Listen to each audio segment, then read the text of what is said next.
Hey there, friend. It is so genuinely good to have you here today. Welcome to This Explainer. Today, we're diving into some really beautiful, deeply grounded insights from the sacred architecture of self-acceptance. And look, we are definitely not talking about those loud, flashy, overnight self-improvement hacks you see all over your feed. You know the ones.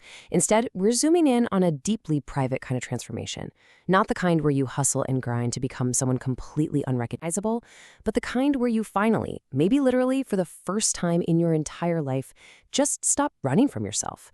So let's dive into this because I really want to help you see that sometimes true healing doesn't start with changing every single little thing about who you are. Honestly, the most profound healing usually begins with a quiet, incredibly powerful act of just accepting yourself.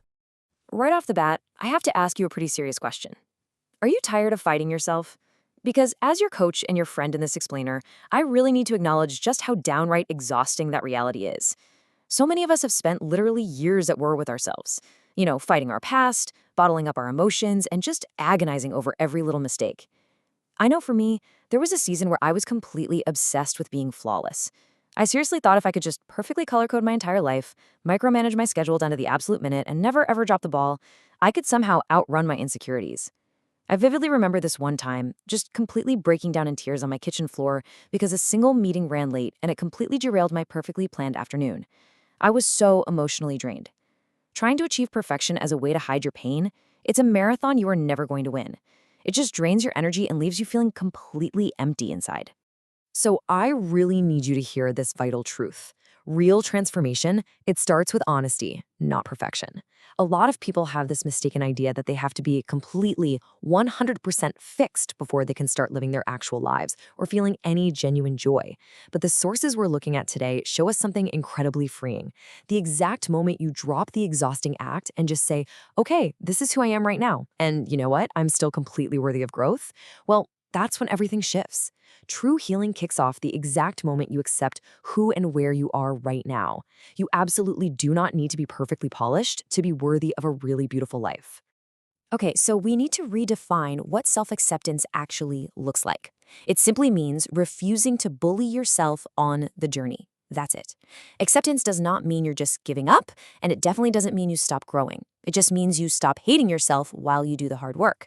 Think of it like a garden, right? You literally cannot water the flowers while violently tearing up the roots. It just doesn't work. Healing simply cannot grow in a heart that is full of self-rejection. Transformation desperately needs compassion. Growth needs patience. There comes a point where you just have to sit with yourself and declare that, hey, even if I'm not exactly where I want to be yet, I am officially done bullying myself along the way. Now, let's talk about one of the heaviest burdens we carry, which is the pain of betrayal and abandonment. If you have been hurt deeply, it is so tempting to look at your life and say, you know what? I'm done. I am done loving. I'm tired of caring. I am so exhausted from being the one with the big heart. And honestly, it makes complete sense why someone would want to let the pain turn their heart cold, just to protect themselves. But despite all of that pain, there is a really profound truth we need to anchor to here. It is safe to accept the love still left in your soft heart. You survived. And just acknowledging that you still crave connection and love after all that disappointment, that is an incredibly brave thing to do. We constantly face this massive internal conflict. We've got this false belief shouting at us that love is a weakness, right? That having a deep capacity to care makes you naive or basically sets you up to be destroyed. But what's the ultimate truth? Love is your design. Your softness is actually this beautiful, intricate part of exactly how you are made. The problem was never, ever that you loved deeply. The real issue, actually, the only issue, was that sometimes you handed your sacred, beautiful love over to people who simply had no idea how to handle it. So please do not let their mishandling of your heart convince you that your heart is the problem. As someone actively recovering from perfectionism, I used to think guarding my heart meant building like an impenetrable fortress with a moat around it. But I've learned there's a massive difference. Let's look at this really powerful piece of wisdom from Scripture. Above all else, guard your heart, for everything you do flows from it. Notice what it says there. It says to guard your heart, not imprison it. Closing your heart off forever, that's just letting the pain win. Guarding your heart actually means using wisdom to protect the precious things God placed inside of you. It means being really mindful of who gets VIP access to your softness moving forward. You can set firm boundaries and still be a totally gentle, loving person. There's just so much profound beauty in remaining gentle after life has tried its absolute hardest to harden you.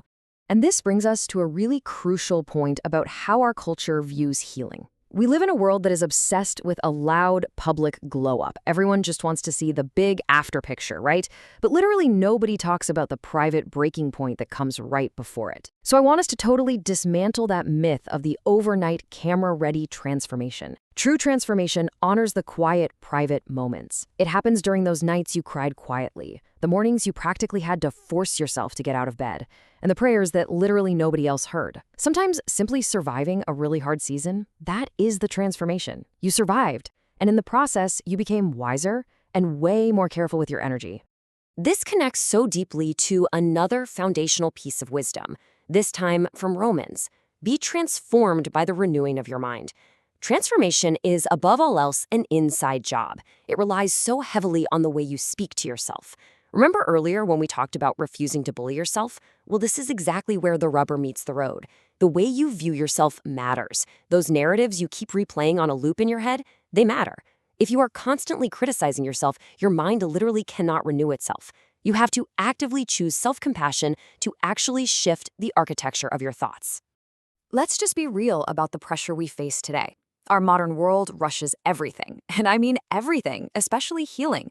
Just like I used to get so incredibly frustrated when my perfectly color-coded schedule didn't immediately cure my anxiety, we demand instant confidence and instant peace.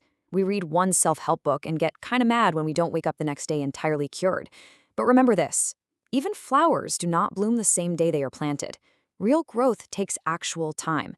So I want to encourage you, right here, right now, to give yourself permission to just become. Slowly. You are learning. You're evolving emotionally, spiritually, mentally, and it is completely 100% okay if it takes a little while. And as we give ourselves that permission to grow slowly, we start to recognize that we naturally move through these distinct seasons of the heart. And every single season is teaching you something vital. First up, the season of strength, where you are basically just holding on, white-knuckling it, surviving the storm. Then comes the season of surrender, where you finally realize you can't control every little thing, and you let go of that exhausting need for perfection. And finally, the season of receiving love. Now, for the perfectionists and the fixers out there, this is often the hardest season to navigate. We are just so used to being the strong ones, the providers, the ultimate caretakers. But this is exactly where you learn that you don't just have to be the giver. You are actually allowed to be nurtured and loved in return. Every single season has a purpose. Okay, I want you to listen to me very closely right now. If you take away just one core message from this explainer today, let it be this. Stop apologizing for having a soft heart. Some versions of you were only meant to carry you through a temporary season, and it is perfectly okay if you aren't who you used to be. Transformation isn't about morphing into some unbreakable, unfeeling superhero. Not at all. It is simply becoming at peace with the person God actually created you to be. Your story isn't over just because you've experienced some pain. It is still beautifully unfolding, and your heart still has so much incredible room to grow. Before we wrap up, I want to give you a bit of a playbook for those days when you feel that old perfectionism and self-judgment starting to creep back in. I'm going to read these daily affirmations nice and slow, really let them anchor you. Take a deep breath with me, and let's go through these together. I accept myself while I grow. My heart is healing, not failing. I deserve peace, love, and emotional safety. God is transforming me from the inside out. I release fear and welcome growth. I do not need to rush my healing journey. Keep these really close to you, okay? Use them as a grounding tool whenever you catch yourself starting to fight yourself again. And that brings us to our final thought for today. Sometimes the greatest transformation begins the moment you finally accept yourself with love. As you step away from this explainer, my biggest hope for you is that you start looking at yourself with a renewed sense of gentle curiosity, rather than harsh judgment. I mean, what would happen if you truly, deeply accepted yourself today? I invite you to stop fighting, stop pretending, and just let your heart breathe. Thank you so much for joining me today, friend. Keep growing, keep softening, and I will catch you in the next explainer.